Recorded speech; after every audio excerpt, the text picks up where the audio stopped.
আসসালামু আলাইকুম, শুভেচ্ছা সহ আমন্ত্রণ জানাচ্ছি দেশের এবং দেশের বাইরের সকল দর্শক শ্রোতাকে চ্যানেল আই সংবাদ আয়োজন নিয়ে বার্তা কক্ষে রয়েছি আহমেদ মেহেদী হাসান। সংবাদের শুরুতেই চলুন জেনে নেওয়া যাক ফ্রেশ ড্রিঙ্কিং ওয়াটার সংবাদ শিরোনাম। কাবুল বিমানবন্দরে আত্মঘাতী হামলায় মৃতের সংখ্যা বেড়ে 175-এ দাঁড়িয়েছে। আবারও হামলার আশঙ্কা যুক্তরাষ্ট্রের। ব্রাহ্মণবাড়িয়ায় নৌকাডুবির ঘটনায় এ পর্যন্ত 22 জনের মরদেহ উদ্ধার। দুর্ঘটনার কারণ অনুসন্ধানে তদন্ত কমিটি গঠন। ধরলা, ব্রহ্মপুত্র ও যমুনার পানি বেড়ে কুড়িগ্রাম ও সিরাজগঞ্জের নিম্নাঞ্চল প্লাবিত। পানিবন্দী প্রায় 30,000 মানুষ। এবং 2022-এর বিশ্বকাপ ফুটবলকে ঘিরে নতুন রূপে কাতার। তপ্ত মরুভূমিতে ফুলের শোভায় নৈসর্গিক সৌন্দর্যের আয়োজন।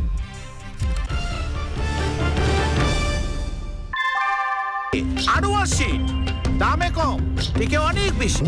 আনোয়ার শীট। সংবাদ শিরোনামগুলো জানাচ্ছিলেন প্রিয় দর্শক। এখনকার সংবাদ আয়োজন একই সঙ্গে চ্যানেল আই অনলাইনের লাইভ টিভি এবং চ্যানেল আই অনলাইনের ভেরিফাইড ফেসবুক পেজেও সরাসরি প্রচার হচ্ছে। যাওয়া যাক বিস্তারিত সংবাদে। আফগানিস্তানের কাবুল বিমানবন্দর এলাকায় আইএসের আত্মঘাতী বোমা হামলা এবং গুলিবর্ষণে নিহতের সংখ্যা বেড়ে 175 জনে দাঁড়িয়েছে। কাবুলে আরও জঙ্গি হামলার আশঙ্কা করছে যুক্তরাষ্ট্র। আফগানিস্তানের পূর্বাঞ্চলে আইএসের ঘাঁটিতে মার্কিন ড্রোন হামলায় আইএসের এক পরিকল্পনাকারীকে হত্যার দাবি করেছে যুক্তরাষ্ট্র। ড্রোন হামলা অব্যাহত থাকবে বলে জানিয়েছে পেন্টাগন। বিস্তারিত ইফতেখার উদ্দিনের রিপোর্টে। বৃহস্পতিবার আন্তর্জাতিক সন্ত্রাসী সংগঠন ইসলামিক স্টেটের খোরাসান শাখা আইএসকে এর বোমা হামলা পরবর্তী পরিস্থিতি নিয়ে হোয়াইট হাউসের সিচুয়েশন রুমে জাতীয় নিরাপত্তা কর্মকর্তা, সেনা ও কূটনৈতিক কর্মকর্তাদের সঙ্গে বৈঠক করেন মার্কিন প্রেসিডেন্ট। কাবুলে আইএসকে এর আরও হামলার হুমকি সম্পর্কে মার্কিন প্রেসিডেন্ট জো বাইডেনকে সতর্ক করে দিয়েছেন তার উপদেষ্টারা। দেশটি থেকে লোক সরিয়ে আনা আগামী কয়েকটি দিনে বেশি বিপজ্জনক হবে বলেও জানিয়েছেন তারা। নিজেদের নাগরিকদের কাবুল বিমানবন্দর এলাকা থেকে সরে যাওয়ার আহ্বান জানিয়েছে যুক্তরাষ্ট্র। আফগানিস্তানে আরও ড্রোন হামলা চালানোর পরিকল্পনা যুক্তরাষ্ট্রের রয়েছে বলে জানিয়েছেন পেন্টাগনের মুখপাত্র জন কির্বি। সংবাদ সম্মেলনে কির্বি জানান, যে কোনো ধরনের অপারেশন পরিচালনায় মার্কিন সেনাবাহিনী প্রস্তুত রয়েছে। হামলাকারীদের বিরুদ্ধে প্রতিশোধ নেওয়ারও হুমকি দিয়েছে যুক্তরাষ্ট্র। কাবুলের হামিদ কারজাই বিমানবন্দরে দেশ ছাড়ার অপেক্ষায় রয়েছে হাজারো মানুষ। গত 2 সপ্তাহে 1,10,000-এরও বেশি মানুষকে আফগানিস্তান থেকে সরিয়ে নেওয়া হয়েছে বলে জানিয়েছে White House. Iftekhar Uddin, channel I. ব্রাহ্মণবাড়িয়ায় বালু বোঝাই ট্রলারের ধাক্কায় শতাধিক যাত্রী নিয়ে নৌকাডুবির ঘটনায় দ্বিতীয় দিনের মতো উদ্ধার কাজ চলছে। এ পর্যন্ত মৃতের সংখ্যা বেড়ে 22 জনে দাঁড়িয়েছে। দুর্ঘটনার কারণ অনুসন্ধানে 3 সদস্যের তদন্ত কমিটি গঠন করা হয়েছে। শুক্রবার রাতেই চালক সহ 3 জন, শনিবার আরও 2 জন সহ মোট 5 জনকে আটক করেছে পুলিশ। মঞ্জুরুল আলমের পাঠানো তথ্য ও ভিডিও চিত্রে রিপোর্ট করছেন সাদিয়া ওমর। শুক্রবার সন্ধ্যার দিকে বিজয়নগরের চম্পকনগর থেকে শতাধিক যাত্রী নিয়ে একটি নৌকা ব্রাহ্মণবাড়িয়া জেলা সদরের উদ্দেশ্যে রওনা হয়।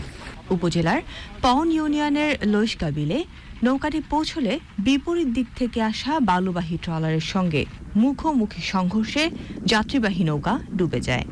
রাতেই বিজয়নগর উপজেলার চর ইসলামপুর থেকে চালকসহ 3 জনকে আটক করা হয়। আটককৃতরা হলেন ট্রলারের চালক জামির মিয়া ও তার 2 সহযোগী খোকন ও রাসেল।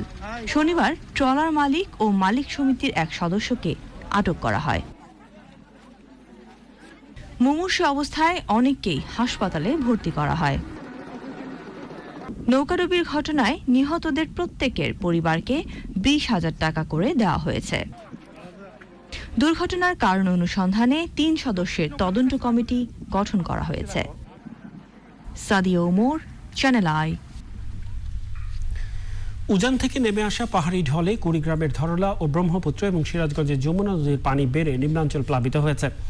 ধরলার পানি সেতু পয়েন্টের বিপদসীমার 31 সেন্টিমিটার ও ব্রহ্মপুত্রের পানি চিলমারি পয়েন্টে বিপদসীমার 18 সেন্টিমিটার উপর দিয়ে প্রবাহিত হচ্ছে।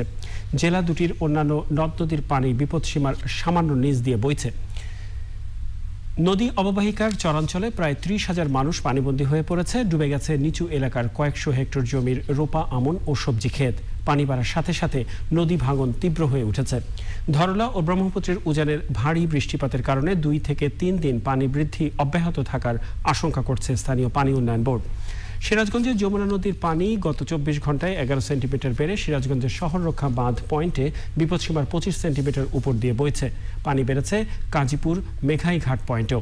এতে জেলার নদী তীরবর্তী নিম্নাঞ্চল ও চরাঞ্চলের নতুন নতুন এলাকা প্লাবিত হচ্ছে। ডুবে গেছে বিস্তীর্ণ এলাকার ফসলি জমি। অব্যাহতভাবে পানি বাড়তে থাকায় চাপ বাড়ছে শহর রক্ষা বাঁধে। বাঁধটি ধসে যাওয়ার অংশে বিপদ এড়াতে আবারও বালুভর্তি জিও ব্যাগ ফেলা হচ্ছে। সারা দেশে বেশ কিছু এলাকায় করোনায় আক্রান্ত শনাক্ত এবং মৃতের সংখ্যা কমে এসেছে। বগুড়া, কুষ্টিয়া, রাজশাহী সহ অনেক জেলাতেই শনাক্তের হার 10-এর নিচে নেমে এসেছে। তবে চিকিৎসকরা বলছেন, করোনা শনাক্তে পরীক্ষা না করার প্রবণতা যেমন বাড়ছে, তেমনি বাড়ছে করোনা উপসর্গে মৃতের সংখ্যা।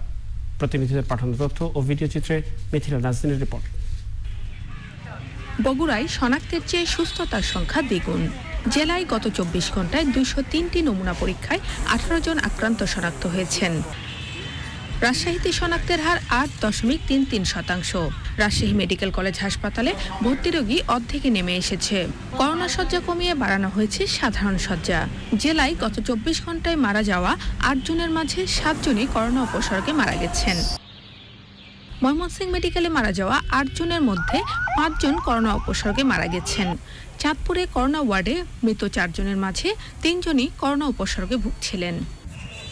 কুষ্টিয়ায় গত 24 ঘন্টায় শনাক্তের হার কমে শতকরা 4 ভাগে দাঁড়িয়েছে। উপসর্গ থাকলে পরীক্ষা করার তাগিদ দিয়েছেন চিকিৎসকরা। Mithila Naznin, Channel i. তপ্ত মরুভূমির দেশ কাতার ফুলের সৌন্দর্যে সেজে উঠেছে। 2022-এর ফুটবল বিশ্বকাপ সামনে রেখে কাতারের নিসর্গ নতুন করে সাজানোর দায়িত্ব নিয়েছে বড় বড় কৃষি শিল্প প্রতিষ্ঠান। পৃথিবীর সেরা দৃষ্টান্তগুলোর সঙ্গে তাল মিলিয়ে চলছে তাদের বিশাল আয়োজন। আরও জানাচ্ছেন শাইখ সিরাজ। কাতারের রাস্তা, বড় ভবনের সামনে কিংবা মরু প্রান্তরের কোথাও কোথাও এখন এমন অসাধারণ নৈসর্গিক সৌন্দর্যের হাতছানি। তপ্ত রোদেও টিকে থাকছে এসব তাজা ফুলের সমারোহ। কোথাও কোথাও দেয়াল জুড়ে উঠে গেছে ভার্টিক্যাল গার্ডেন। পুরো দেশকে এভাবে শোভিত করার বড় দায়িত্বটি পালন করছে কাতারের অন্যতম বৃহৎ কৃষি শিল্প প্রতিষ্ঠান আল সুলাইতিন এগ্রিকালচার ইন্ডাস্ট্রিয়াল কমপ্লেক্স। সালার আলী এলাকায় 3.5 হেক্টর জায়গায় তাদের বিশাল নার্সারি শেডের নিচে রীতিমতো এক স্বর্গীয় আয়োজন। লাখ লাখ ফুটন্ত ফুলের সমারোহ, বেশিরভাগই পট ফ্লাওয়ার। আমরা এখন বেশি গুরুত্ব দিচ্ছি প্লান্ট অ্যান্ড পটের দিকে। পৃথিবীর বিভিন্ন প্রসিদ্ধ ফুলের গাছ সহ ফুল আমাদের এখন সবচেয়ে গুরুত্বপূর্ণ বাণিজ্যিক আইটেম। পৃথিবীর সেরা কৃষি কোম্পানিগুলো তাদের জন্য মরুভূমি উপযোগী ফুলের জাত উন্নয়ন করছে। আমরা এখানে এখন প্লান্ট অ্যান্ড পটের পাশাপাশি ল্যান্ডস্কেপ ডিজাইনে অনেক বেশি জোর দিয়েছি। এখানে এমন কিছু ফুল ও জাত আমরা এনেছি যা গোটা মধ্যপ্রাচ্যেও নেই। সাইকের মূল স্বপ্নদ্রষ্টা বলছেন, খাদ্য নিরাপত্তায় কিছুটা স্বয়ংসম্পূর্ণতা অর্জনের পাশাপাশি প্রাকৃতিক সৌন্দর্য নিয়েও তাদের পরিকল্পনা অনেক বড়। আপনি তো জানেন, কৃষি ফসল কিংবা মানুষের প্রয়োজনীয় ফুল ও প্রাকৃতিক উপকরণের চাহিদা ব্যাপক বাড়ছে। কয়েক বছর আগে আমরা যেখানে ভাবছিলাম, সেখান থেকে উদ্যোগ ও বাণিজ্যের চেহারা পুরোপুরি বদলে গেছে। আমরা ঠিক সেই অনুযায়ী প্রস্তুতি নিচ্ছি। সবচেয়ে আশার কথা হলো, পৃথিবীর বিখ্যাত কোম্পানির সঙ্গে যৌথ উদ্যোগে আমরা এদেশের নিসর্গ উন্নয়নে কাজ করতে পারছি। দোহা শহরের যত ফুলের সৌন্দর্যের আয়োজন দেখবেন, সবই আমাদের কাজ। আরবরা এমনিতেই সৌন্দর্যের পূজারী। তার উপর 2022-এ এই কাতারে অনুষ্ঠিত হতে যাচ্ছে ফিফা ওয়ার্ল্ড কাপ ফুটবল। সব কিছু মিলিয়ে নবরূপে সেজে উঠছে এই কাতার। কোন অবস্থাতেই ফুলের উৎপাদন খাদ্যের উৎপাদনের চাইতে পিছিয়ে নেই। সুলাইসের মতো কোম্পানিগুলো বিশ্বকাপ ফুটবলকে সামনে রেখে নগরকে সাজানোর জন্য নতুন রূপে আয়োজন করছে এই বিশাল ফুল বাণিজ্যের প্রস্তুতি। কাতারের সুলাইতিন এগ্রিকালচার কমপ্লেক্স থেকে শাইখ সিরাজ, চ্যানেল আই। প্রিয় দর্শক, এই নিয়ে বিস্তারিত প্রতিবেদন দেখবেন আজ রাত 9টার সংবাদের পর হৃদয় মাটি ও মানুষ অনুষ্ঠানে। এর সাথে সময় হলো অশোক লীলান ইফাত অটোজ বিরতি নেবার। আর বিরতির পরে আরো জানিয়ে ফিরছে আরো একবার চ্যানেল আই সংবাদে। করোনার দ্বিতীয় ঢেউয়ের কারণে প্রায় 5 মাস বন্ধ থাকার পর দর্শনার্থীদের জন্য খুলে দেওয়া হয়েছে জাতীয় চিড়িয়াখানা। স্বাস্থ্যবিধি মেনে ঢুকতে দেওয়া হয়েছে দর্শনার্থীদের। হাতির খেলা সহ নতুন প্রাণী দেখে আনন্দ পেয়েছেন দর্শনার্থীরা। রয়েছে মাজহারুল হক মান্নার রিপোর্ট। করোনা পরিস্থিতিতে বিধিনিষেধের কারণে 4 মাস 25 দিন বন্ধ ছিল রাজধানীর মিরপুরের জাতীয় চিড়িয়াখানা। শুক্রবার তা খুলে দেওয়া হয়। সকালে কিছুটা কম থাকলেও বেলা বাড়ার সাথে সাথে বাড়তে থাকে দর্শনার্থীর সংখ্যা। তবে স্বাস্থ্যবিধি মানার ক্ষেত্রে ঢিলেঢালা ভাব দেখা গেছে। কারো মুখে যদি মাস্ক না থাকে তাকে টিকিট দেওয়া হবে না। ভেতরে ঢোকার সময় থার্মাল স্ক্যানার দিয়ে সেটা টেম্পারেচার মেনটেন করেই ঢোকানো হবে। অন্যদিকে অ্যানিমেলগুলোকে সেফটির জন্য আমরা সকাল বিকাল অ্যান্টিভাইরাল স্প্রে আমরা করি। এর ভেতরে প্রবেশ করে মানুষ যাতে সুন্দর স্বাচ্ছন্দ্যভাবে এই বিনোদন কেন্দ্রটি তারা বিনোদন গ্রহণ করতে পারে এই দিকে বিবেচনায় রেখে আমরা বিভিন্ন সুযোগ সুবিধা বৃদ্ধি করেছি। করোনায় বন্ধ থাকার এই সময় জাতীয় চিড়িয়াখানায় প্রায় 350টি প্রাণীর জন্ম হয়েছে। ময়ূর 130টি, ইমু 23টি, বক 80টির বেশি বাচ্চা দিয়েছে। অবন্তিকা ও দুর্জয় নামের 2 বাঘ শাবকেরও জন্ম হয়েছে এ সময়। জলহস্তী, দক্ষিণ আফ্রিকার ইম্পালা, গাধা, জেব্রা, কমন ইলেন ও আফ্রিকার ঘোড়াও বাচ্চা হয়েছে। রিং রোড ও প্রাণীর খাঁচা পর্যন্ত সংযোগ সড়ক সহ আরও বেশ কিছু সংস্কার কাজে চিড়িয়াখানার সৌন্দর্য বহুগুণে বেড়ে গেছে। গতবার যখন এসেছিলাম তখন কিন্তু এতগুলি কানেক্টিং রোড ছিল না, পরিবেশটা ভালো ছিল না।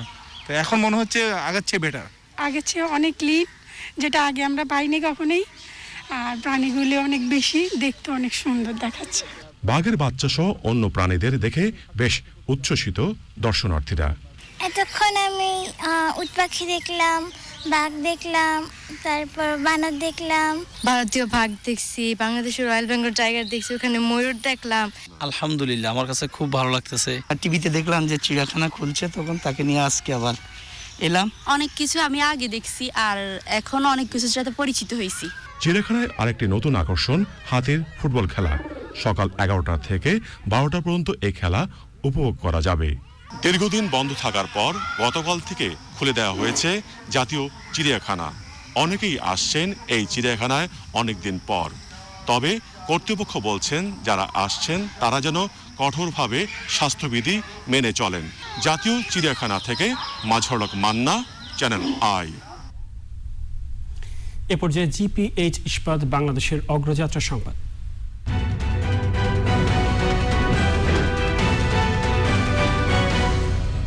নির্মাণে প্রচলিত স্টিল বেছে নেবেন নাকি বেছে নেবেন এশিয়ার প্রথম কোয়ান্টাম ইলেকট্রিক আর্ক ফার্নেসে তৈরি বিশ্ব সেরা স্টিল? জিপিএইচ ইস্পাত, দৃঢ়তার প্রতিশ্রুতি। পর্যটন রাজধানী খ্যাত কক্সবাজার বিমানবন্দরকে আন্তর্জাতিক মানে উন্নীত করতে ব্যাপক কর্মপরিকল্পনা নেওয়া হয়েছে। রোববার গণভবন থেকে ভার্চুয়ালি 1700 ফুট রানওয়ে সম্প্রসারণ কাজের উদ্বোধন করবেন প্রধানমন্ত্রী শেখ হাসিনা। এরই মধ্যে সব প্রস্তুতি সম্পন্ন হয়েছে। কক্সবাজার থেকে নুরুল আলমের ভিডিও চিত্রে সররাজু মানিকের রিপোর্ট। যে কোনো একজন পর্যটক সরাসরি যাতে আমেরিকা বলেন, সুইজারল্যান্ড বলেন, এই কক্সবাজারে এসে নেমে কক্সবাজারের যে নান্দনিক সৌন্দর্য, পাহাড়, সাগর, এগুলো যাতে উপভোগ করতে পারে, সেই জন্য এই কক্সবাজার বিমানবন্দর। বৃহত্তম সমুদ্র সৈকতের শহর কক্সবাজারকে পর্যটনের আঞ্চলিক হাব হিসেবে গড়ে তুলতেই বিমানবন্দরকে আন্তর্জাতিক মানে উন্নীত করার এই আয়োজন। নতুন টার্মিনাল ভবন সম্প্রসারণ, এয়ারফিল্ড, গ্রাউন্ড লাইটিং সিস্টেম স্থাপন সহ বিভিন্ন উন্নয়ন কাজ চলছে। সব মিলিয়ে এই আয়োজনে উচ্ছ্বসিত ব্যবসায়ী ও স্থানীয় জনপ্রতিনিধিরা। আমরা যারা বিমানবন্দর ব্যবহারকারী ব্যবসায়ীরা রয়েছি, আমরাও উপকৃত হচ্ছি এবং পাশাপাশি আন্তর্জাতিক পর্যটনও আসবে এবং যারা দক্ষিণ চট্টগ্রামে যে সমস্ত প্রবাসীরা রয়েছে তারাও এই বিমানবন্দর ব্যবহার করে বিশেষ ভূমিকা পাবে। বিশ্বের উপকূলীয় শহরের দৃষ্টিনন্দন বিমানবন্দরগুলোর কাতারে নাম লেখা হচ্ছে কক্সবাজারে। এই অঞ্চলে যে সমস্ত বিনিয়োগকারী, উদ্যোক্তা এবং ব্যবসায়ীরা আছেন তারা শুধু আমদানি রপ্তানির মাধ্যমে এদেশকে অর্থনৈতিকভাবে স্বাবলম্বী করবে তা নয়, পাশাপাশি বিমানবন্দর থেকে রিফিলিংয়ের মাধ্যমে আমাদেরকে প্রচুর বৈদেশিক মুদ্রা দিতে পারে। প্রধানমন্ত্রীর উদ্বোধনের সকল প্রস্তুতি এরই মধ্যে সম্পন্ন করা হয়েছে। বিমানবন্দরের উন্নয়ন ও সম্প্রসারণ কাজ 2023 সালে শেষ হওয়ার কথা। বাংলাদেশের পর্যটন সম্ভাবনাকে আরও বাড়িয়ে দেওয়ার পাশাপাশি দক্ষিণ এশিয়ার অর্থনীতিতে বিরাট ভূমিকা রাখবে এই বিমানবন্দর, এমনটি মনে করছেন সংশ্লিষ্টরা। কক্সবাজার বিমানবন্দর থেকে সরওয়ারাজু মানিক, চ্যানেল আই। জানাবো ইন্ডি ক্যাফে গ্লোবাল সিল্ক সিটি সংবাদ।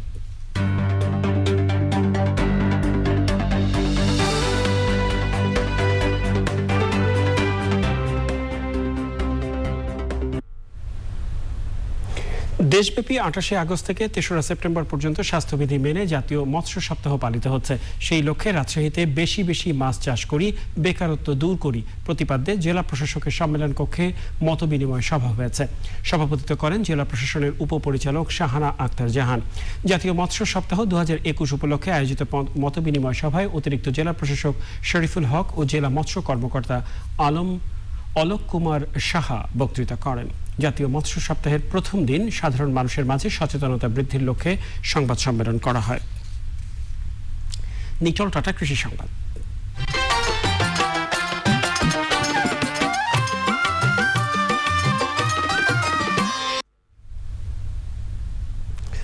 চাঁপাইনবাবগঞ্জে এবারও পাটের দাম ভালো পেয়েছে কৃষক, তবে সরকারের পক্ষ থেকে সার ও বীজ সহায়তার দাবি জানিয়েছেন তারা। কৃষি বিভাগ জানিয়েছে ওই এলাকার মাটিতে মাস্তা, আমাল্লা ও রবি 1 জাতের পাটের ভালো আবাদ হচ্ছে। আশরাফুল ইসলাম রঞ্জুর পাঠানো তথ্য ও ভিডিও চিত্রে ইফতেখার উদ্দিনের রিপোর্ট। চাঁপাইনবাবগঞ্জে এবছর পাটের আবাদ হয়েছে 2265 হেক্টর জমিতে। গত বছর পাটের আবাদ হয়েছিল 1600 হেক্টর জমিতে। ভালো দাম পাওয়ায় আবাদে ঝুঁকেছে কৃষক। 1 বিঘা জমিতে পাট চাষে খরচ হয় প্রায় 5 থেকে 6,000 টাকা, আর বর্গা জমিতে প্রায় 12-13 হাজার টাকা খরচ পড়ে যায়। যেটা মাইস্তা পাট বলছে, আমিলা পাট আমাদের গ্রামের ভাষায়, এটা তখন চাষবাস দেয়া অত ছিটে রাখে, যে ভবিষ্যৎমূলক যে কটা হয় সে কটাই আমাদের লাভ। খরচ ধরলেন যে 5,000 করে আসবে সব ইত্যাদি দিয়ে, 2,500 টাকা মতো। আমি 1 বিঘাতে খরচ করছিলাম 2,000 টাকা মতন, এখন মোটামুটি 2500 করে বেচলাম, 4.5 মন হলো। জেলায় এখন পাট জাগ দেয়া, ছড়ানো এবং শুকনোর কাজে ব্যস্ত চাষিরা। আগামীতে পাট চাষে কৃষককে আরো আগ্রহী করতে সরকারি সহায়তার উদ্যোগ নেওয়া হচ্ছে বলে জানান স্থানীয় কৃষি কর্মকর্তা। পাট যে জমিতে করা হয় সেই জমিতে জৈব সার যোগ হয়। এই জৈব সার যোগ হলে পরবর্তীতে আমাদের জমি যে জৈব সারের ঘাটতি হচ্ছে সেটা অনেক অংশে পূরণ হয়। কৃষি সহায়তার পাশাপাশি ভালো মূল্য পেলে পাট চাষ আরো বাড়বে, এমনটাই আশা চাষিদের। Iftekhar Uddin, channel I. দেখবেন প্রকৃতি সংবাদ।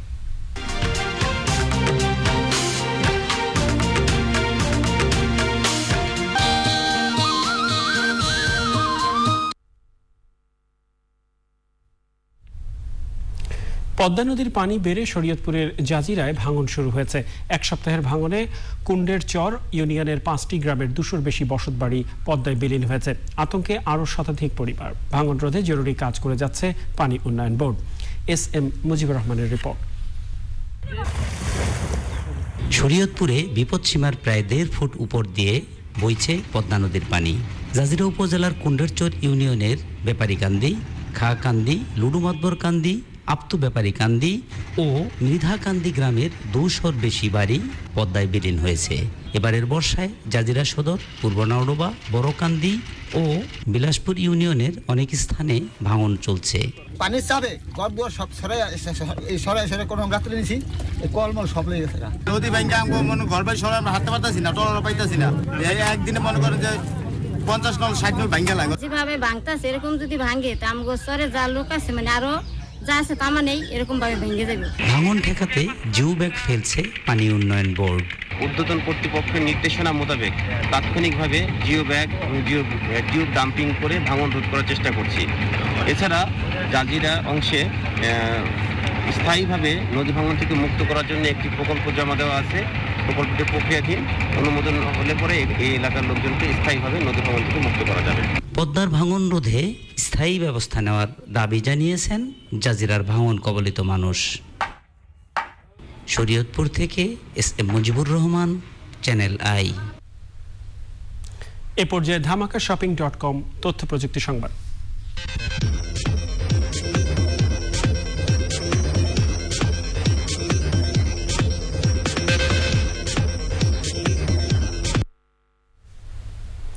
দক্ষিণ কোরিয়া, যুক্তরাষ্ট্র, কানাডা, যুক্তরাজ্য ও ফ্রান্স সহ 40টিরও বেশি দেশের বাজারে স্যামসাং এর নতুন foldable phone Galaxy G series ছাড়া হয়েছে। স্যামসাং জানায় তাদের নতুন ফোন গ্যালাক্সি G ফোল্ড 3 ও গ্যালাক্সি G ফ্লিপ 3 ফোনগুলো শোরুমে আনা হয়েছে। অক্টোবর থেকে 130টি দেশে এই ফোনগুলো পাওয়া যাবে।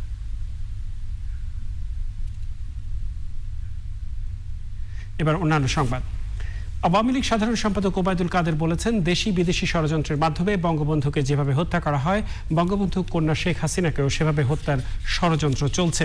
ঢাকা বিশ্ববিদ্যালয় অ্যালামনি অ্যাসোসিয়েশনের আয়োজনে বাংলাদেশকে নিয়ে ষড়যন্ত্র ও বঙ্গবন্ধু হত্যাকাণ্ড নিয়ে সেমিনারে তিনি এই কথা বলেন। আলোচকরা বলেন, বঙ্গবন্ধুকে সপরিবারে হত্যার মধ্য দিয়ে বাংলাদেশকে পিছিয়ে দেওয়ার যে ষড়যন্ত্র হয়েছিল, এর বিপরীতে বঙ্গবন্ধু কন্যা বর্তমান প্রধানমন্ত্রী শেখ হাসিনা দেশকে বিশ্ব দরবারে গৌরবের আসন নিয়ে গেছেন।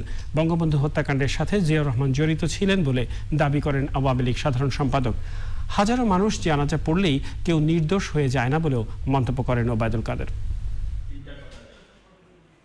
এখনো দেশে বিদেশে ষড়যন্ত্র চলছে, ষড়যন্ত্রের ছক আঁকা হচ্ছে শেখ হাসিনা সরকারের বিরুদ্ধে। দেশের অভ্যন্তরে অস্থিতিশীল পরিবেশ তৈরি করে গোলা পানিতে কেউ কেউ মাস শিকার করতে চায়। এই সাম্প্রদায়িক রাজনীতি পৃষ্ঠপোষক হচ্ছে বিএনপি। জিয়াউর রহমান ও বেগম খালেদা জিয়াকে নিয়ে প্রধানমন্ত্রী শেখ হাসিনার বক্তব্যকে রুচিহীন ও রাজনৈতিক শিষ্টাচার বহির্ভূত বলেছেন বিএনপি মহাসচিব মির্জা ফখরুল ইসলাম আলমগীর। গুলশানে বিএনপি চেয়ারপারসনের রাজনৈতিক কার্যালয়ে সংবাদ সম্মেলনে মির্জা ফখরুল বলেন, জিয়াউর রহমানের সমাধি নিয়ে প্রধানমন্ত্রীর বক্তব্য ধর্মীয় অনুভূতিতে আঘাত দেওয়া শামিল। তিনি বলেন, আওয়ামী লীগ রাজনৈতিকভাবে দেউলিয়া হয়ে যাওয়ায় এ ধরনের বক্তব্য দিচ্ছে। নির্বাচন থেকে সরিয়ে রাখতে বিএনপি নেতাকর্মীদের বিরুদ্ধে মামলাগুলো সরকার আবারও সচল করছে বলে মন্তব্য করেন বিএনপি মহাসচিব। গতকাল তিনি যে সমস্ত মন্তব্যগুলো করেছেন, উক্তিগুলো করেছেন, এটা কোনো রুচিবান মানুষ করতে পারে বলে আমি মনে করি না। কারণ এই ধরনের এটা আপনার মানুষের ধর্মীয় অনুভূতিতে আঘাত করে। তো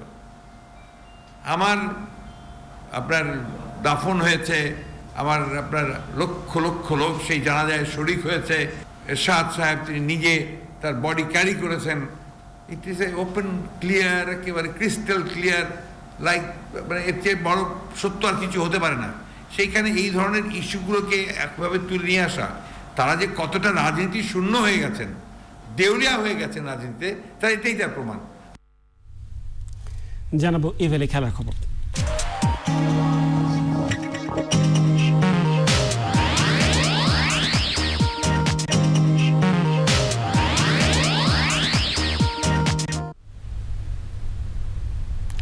ত্রিদেশীয় টুর্নামেন্ট খেলতে ঢাকা ছেড়েছে বাংলাদেশ ফুটবল দল। স্থানীয় সময় দুপুরে 1টায় কিরগিজস্তানে পৌঁছবে জামাল ভুইয়ারা।